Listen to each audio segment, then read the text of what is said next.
The AFK collection houses several seminal and historically important artworks that come from a variety of sources. Can you describe your journey in sourcing and acquiring these artworks? Well, I think one of the earliest periods, you see, we were collecting for the home. The journey started collecting for the home. And as the narrative developed and we understood, we did the research, we started understanding who were the important artists. And we were invited to Hamid Shoaib's monumental exhibition called Pameran Tunggal in Gudang at his studio in 2005. And it was a series of very large monumental paintings.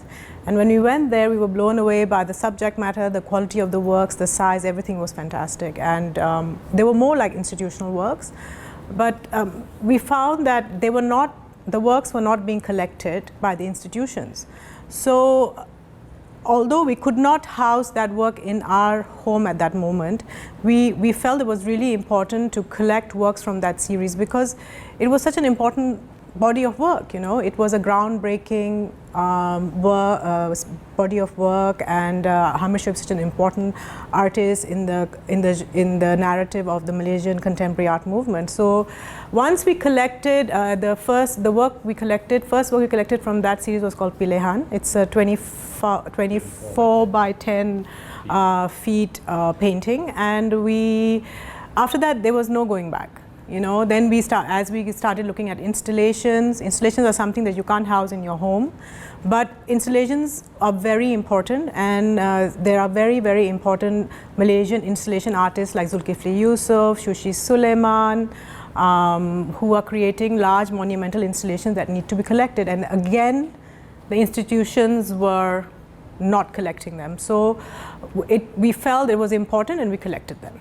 The only issue was, we had to then sort out where do we store them. To overcome the constraint of space. Yeah. So then we had to then hire space, lease space, warehouse space, where we could then move seminal works, huge sculptures, huge installation, huge paintings that we could not bring into the homes, but we were ready to take them as a responsibility towards the AFK collection, that we felt that seminal works were representative of the movement as well. So it was a change of a mindset.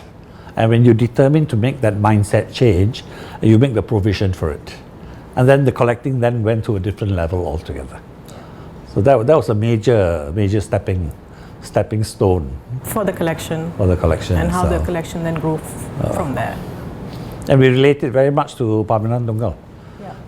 A show by Hamid Shoaib, who's an artist well known for large-scale works. So if you don't make that provision, then you cannot collect large-scale works. So the collection constantly took a life of its own.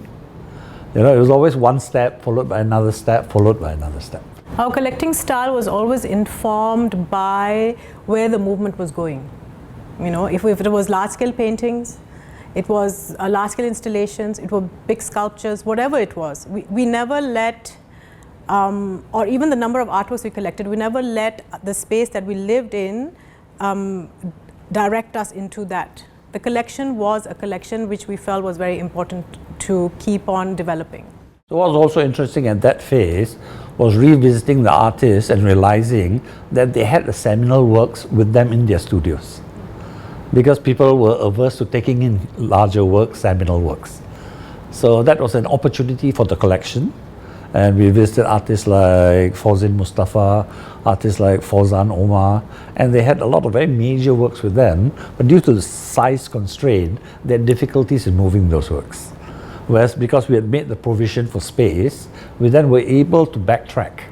A lot of works from the noughties, from the mid-90s, that were still available, and we made the decision to take those works. A lot of works had also won awards, had been in competitions, Bakat Muda or Philip Morris Award, or all the different... So you respond to the environment, you do not put restrictions on your collecting. When acquiring an artwork, what are some factors that you look for? I think the important factors that you have to look for is, first you have to see the strength of the artist within the formalistic aspects, his formalistic training. That will determine how strong the artist itself is.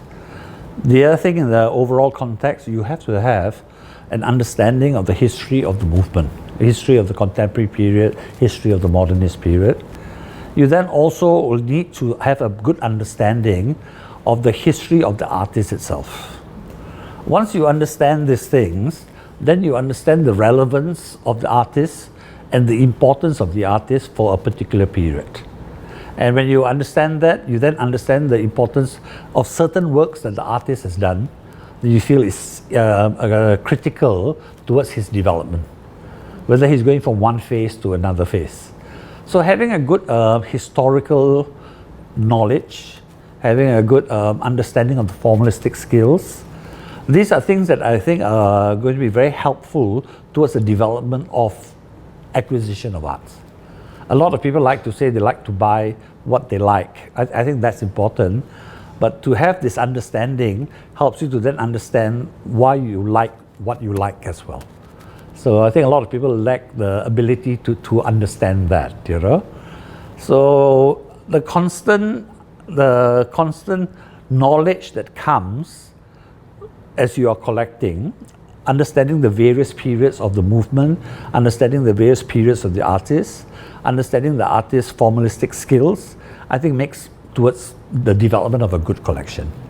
The other thing that I always felt was very important was to have a broad range of all the various genres within the movement.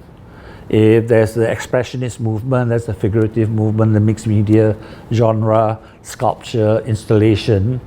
So once you understand who are important within those subgenres, then you're collecting across the broader spectrum. Because it's very easy to fall, I will use the word fall victim to commercially popular artists whose names are strong for a period.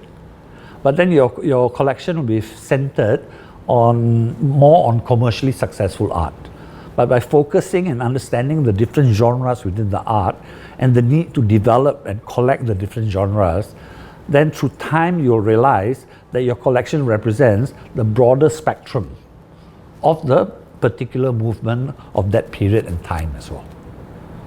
What are some key artworks or key moments in your journey as collectors?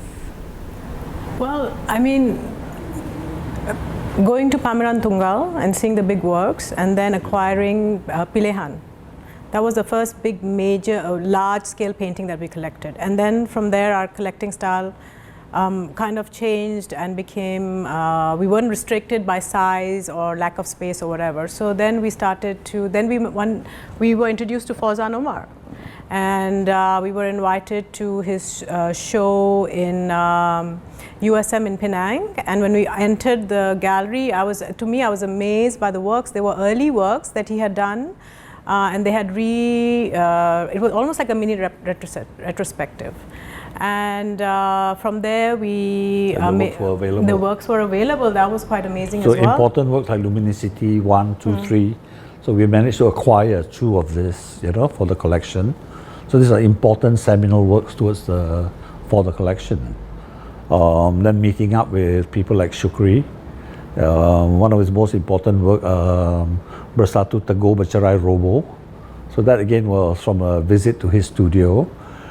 So Fauzin Mustafa, I mean, similarly, the white painting in black frame.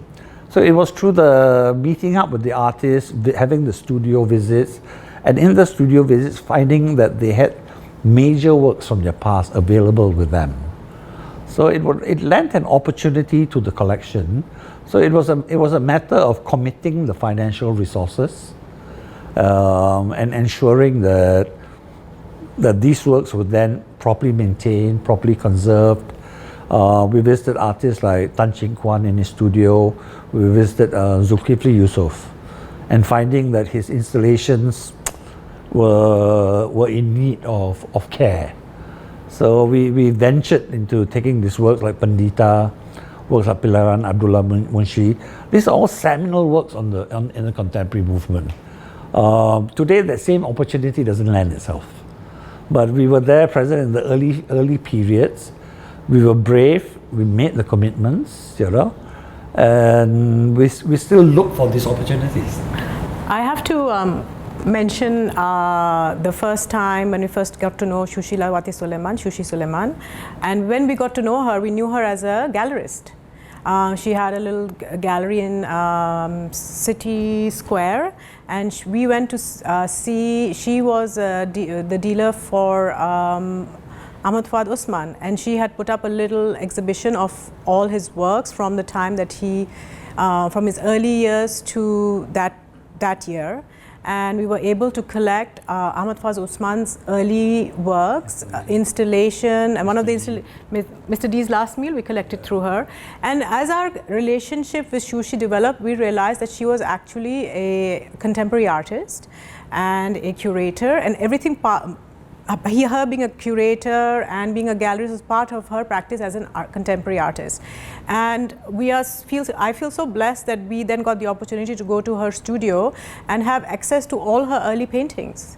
You know, she had all her works with her, and they were very strong figurative works, and I guess they were not pretty works, but I loved them, and Farouk loved them. And then she was such an important part of this contemporary movement, and her works needed to be collected. So we started collecting with her two-dimensional works, and eventually we collected her large-scale installations like Kadai Ronchit, which was shown at Art Stage. It's a big installation, and so you know, we just had all these opportunities. It was a mind-boggling period where major works of major artists were freely available.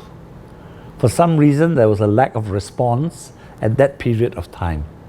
Today the environment has changed. People are now hunting for those works.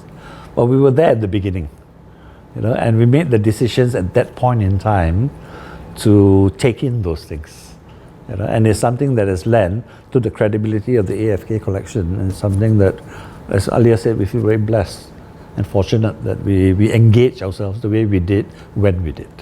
How has your collecting style evolved over time? It actually evolves over time. Through time, you have a better understanding of, as I always go back to say, the art history, the history of the artist, the transitions that the artist goes through, the experimental phases that the artist goes through. And as you understand these changes that happens, both on a macro and on a micro level, you then understand that there's more to it than looking for aesthetically pleasing and developing a better appreciation of critical works. Once you have an understanding of the critical thinking that the artist is introducing into the creative process, your appreciation for important works and your appreciation of them changes, because you're understanding that the creation of that work is not dependent on how to make it pretty, but how to improve your knowledge of a genre, or how to improve your knowledge of certain skills, certain usage of colors, certain usage of medium.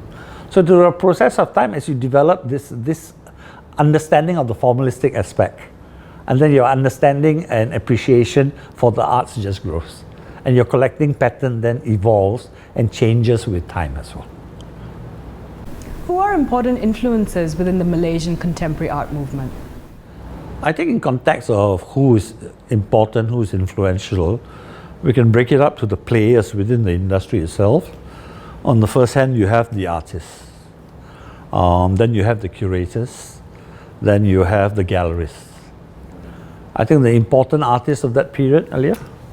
You know, you can start with Fauzan Omar, because he kind of really spurred and inspired the artist to go beyond the canvas. Yeah. And then you can look at Zulkifli Yusuf, you can look at Tan Chin Kwan and Eng Wee Chu, you can look at the collective of the Matahati, you can look at Shushi Lewati Suleiman. Shushi, of course, is an artist and a curator, so she falls into, and plus a gallerist as well, so then she had all three hats.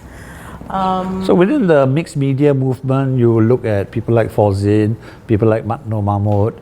In the figurative, you look at people like Ahmad Fuad Osman, you look at people like Ali Nur Azmal. In the expressionist movement, you look at people like Yusuf Ghani. So every movement will have their masters. Yeah. And having access, having knowledge of them allows you to then collect the things that are relevant for you down the road, because these are the people who make the difference within the environment itself. In terms of who played an important role for the curators, I would have to name Hasnul Jamal Saiton as a very important influence, a man with a lot of knowledge on the development of the contemporary movement.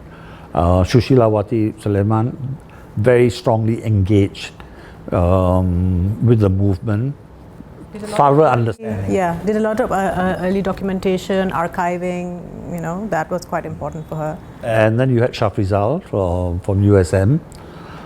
So these three players had the knowledge, and it was a question of making the effort to identify with them, spending time with them, to then understand that knowledge. Because the documentation was not being done. So knowledge was being passed orally. So if you had the access to them, you managed to obtain this oral information that was coming out. And then there were the galleries. The galleries were representing the artists, and the galleries who I felt were representing critical artwork for that period would have been, I would say, Wailing Gallery, I would say Gallery 12, also again Shushilawati Suleiman. I would say then subsequently newer galleries like Core Design Gallery, Art Cube Gallery. They were very strong in the development of the contemporary movement. They focused on contemporary artists. They worked well with artists. They did a lot of publications. They helped the artists through the developments, So this, in a nutshell, I would say are the principal players. There will be a few more I would have forgotten. I would like to mention Art Salon earlier on in our journey. When we started, Art Salon was showing a lot of like Shukri and Fauzin. There was Space Gallery. They were all also doing small publications and documentation. There was the gallery at Lake Gardens. Art Colony. He did the Jai books, early Jai books, and early Yusuf Ghani books. So you can see from this the influence was from the private sector. I can't name corporate or institutional influence for that period, but I can see that private individuals or private galleries or artists on their own that was creating the evolution of that period itself. Is it important for you to loan out your artworks for exhibitions and the like? Yes, we feel it's very, very important to give the artworks out for loan, either to institutional exhibitions or to even exhibitions that are held in private galleries if the theme is important and relevant, and for artist retrospectives. I think it's very, very important. Absolutely, and keeping in mind that contemporary collections are more in private collectors' hands than they are in institutional and corporate hands, that it's quite important that the private sector makes these works available for major exhibitions. So the corporates and institutions are struggling with curatorial skills on the contemporary movement, but going into the future, this will be the main exhibitions that will be coming along. So it's important for the private collectors to help develop the curatorial skills, the history of the contemporary movement, to organize shows themselves, to lend works to shows that other galleries or other museums are making. So in fact, you are party to the development. So you've taken the major works into private collections, and the onus and responsibility will be on private collections to work with institutions to lend out works for the public to enjoy as well. So in conclusion? In conclusion, it's a very exciting time for the AFK collection. The AFK collection was primarily responsive to the first generation contemporary movement, whether by chance, whether by design. It was a difficult period to re-emulate. So we are fortunate in that we have got an important collection of first generation artists. We are now spending time on doing research, and in the process you're uncovering knowledge. And as you uncover knowledge, the realization of the importance of artworks that are not with you comes into play. So you're constantly then looking for knowledge, discovering artwork. The process of learning and searching seems to be ongoing. Now, equally as important now, you're seeing the beginning of the new generation of contemporary artists. You're seeing a lot of the first generation artists' works being emulated by the newer generation, the second generation. So it's interesting to see how the second generation unfolds. So as time goes on, you're finding that the demand for more publication, more curators, more exhibitions, more retrospectives. So this is lending to the belief that over the next decade, that we're going to see a lot more activities within the contemporary movement. And I think it's exciting for both Aliya and I to be involved in the development of this field, and we look forward to engaging more in the next decade. Malaysian public is really visually savvy. Every time we've done a public exhibition, starting from IMCAS in Johor in 2009. Every exhibition's been well attended, you know, just general public's been coming in, appreciating, sending us messages, and just to bring the contemporary movement to everybody in KL, you know, in KL and beyond KL, Johor, or wherever else, you know, and also through our publications to the world. Yeah, we really hope to really Put Malaysian contemporary movement on the world map. Yes. Over the next decade. Yes, that is our goal.